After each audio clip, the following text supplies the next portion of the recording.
Hello बच्चों, let's read this question. So this question says a block of mass 20 kg is sliding on the surface is inclined at an angle of 45 degree with the horizontal. What will be the acceleration of the block if the coefficient of kinetic friction between the block and the surface is 0.7? ठीक है, आपको यहाँ पर क्या बताना है? Block का acceleration बताना है. ओके, तो चलिए इस क्वेश्चन को अब हम स्टार्ट करते हैं. So we can write down the key concept of this question. इस क्वेश्चन का की कॉन्सेप्ट आप क्या लिख सकते हैं? फ्रिक्शन लिख लीजिए. क्या लिख लीजिए? फ्रिक्शन. और फ्रिक्शन में भी कौन सा फ्रिक्शन लग रहा है आपका? काइनेटिक फ्रिक्शन, बिकॉज ब्लॉक आप क्या कर रहा है? मूव कर रहा है. ठीक है, अब देखिए सिचुएशन ऐसी है कि एक ब्लॉक है मास 20 की स्लाइडिंग ऑन द सरफेस. किसी सरफेस पर क्या कर रहा है आपका? स्लाइड कर रहा है. ये मान लीजिए आपकी कोई इंक्लाइंड सरफेस है. It is making an angle. कितना एंगल ले रहा है? देखिए 45 डिग्री विद हॉरिजॉन्टल. क्वेश्चन है बोला गया. ठीक है, तो यहाँ पर आपका मान लीजिए ये आपका ब्लॉक है. This is a block. ठीक है, दिस इज अ ब्लॉक जिसका मास कितना आपका 20 केजी है. तो इस पर बता सकते हैं एक फोर्स इस पर 20 जी लगेगा ऐसे डाउनवर्ड डायरेक्शन में. ठीक है, एक एक आपका ऐसा नॉर्मल लगेगा. ठीक है, normal force is applied by the flank की सॉरी जिस एच एच के कारण लगेगा. ठीक है, ये एंगल बच्चों कितना है? 45 डिग्री है. क्वेश्चन में गिवन कर रखा है. तो देखिए एमजी के दो कंपोनेंट आएंगे. इस डायरेक्शन में जो एमजी का कंपोनेंट आएगा वो तो आएगा आपका 20 जी का कॉस 45. ठीक है, कितना जाएगा? कॉस 45.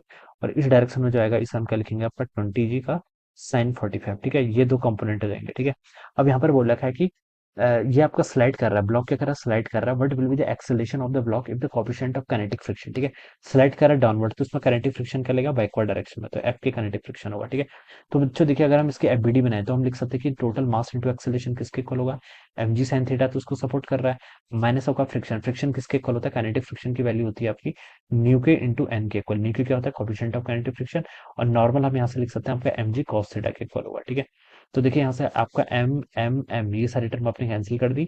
एक्सेलरेशन कितना आ गया आपका? जी साइन थीटा. ठीक है, जी को भी चलिए कॉमन कर लीजिए, माइनस न्यू के कॉस थीटा. ये आपका एक्सेलरेशन रहेगा. ठीक है, what will be the acceleration. Acceleration ही हमसे क्वेश्चन में पूछा गया था. तो जी जी की वैल्यू देखिए कितनी होती है. जी को चलिए अभी ऐसे रहने देते हैं. Sine theta. थीटा कितना? 45.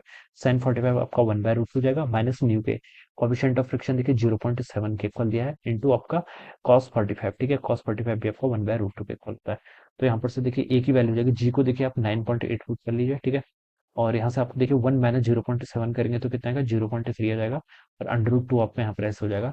इन ऊपर वाले टर्म को मल्टीप्लाई करेंगे तो 90 आपका हो जाएगा 2.94 के ऊपर 98,394 होता है. ठीक है, √2 की वैल्यू कितनी होती है आपकी?